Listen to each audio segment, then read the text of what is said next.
한일 관계 개선의 관건이죠. 일제 강점기 한국인 강제징용 문제, 해법 논의가 속도를 내고 있습니다.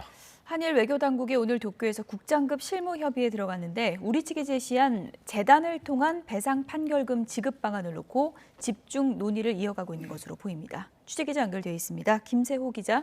네, 국제부입니다. 네, 오늘 국장급 회의의 주요 쟁점들부터 정리해 볼까요?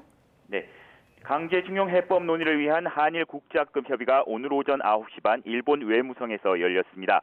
이번 국장급 협의는 지난달 26일 도쿄에서 열린 이후 20여일 만입니다.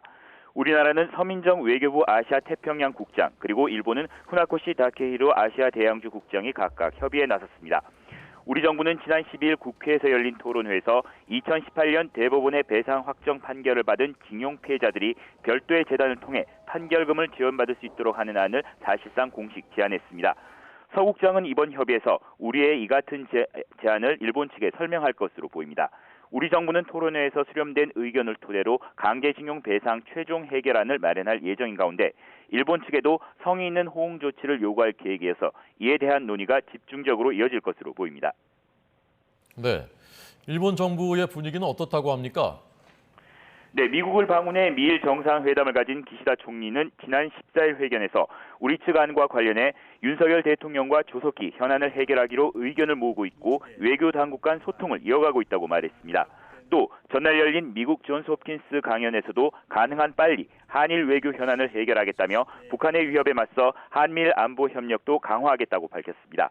이 같은 언급은 강제 동원 문제를 빠른 시일 안에 해결하겠다는 의지로도 해석됩니다.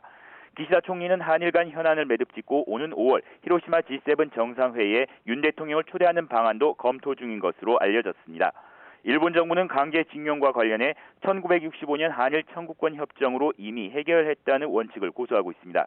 하지만 일본 정부 내에서도 일본 기업이 강제징용 판결금을 지급하는 재단에 자금을 지급하도록 하는 방안이 부상하는 것으로 알려졌습니다. 이 때문에 일본 정부 관계자들 사이에서도 우리 정부안이 현실성이 있다고 보는 것으로 전해지고 있습니다. 특히 재단이 피고 기업의 배상금 반환을 요구하는 구상권을 포기하면 일본 기업이 재단에 기부를 해도 우리 법원의 판결을 수용하는 것이 아니라고 판단하는 것으로 보입니다. 다만 피고 기업인 미쓰비시 중공업과 일본 제철의 재단 기부를 허용할지 아니면 다른 기업들의 기부를 용인하는 방안인지는 분명치 않습니다. 따라서 우리 측이 제시한 해결안을 중심으로 협상이 진행될 경우 구상권과 피고 기업의 재단 기부 여부가 주요 쟁점이 될 전망입니다. 지금까지 국제부에서 전해드렸습니다.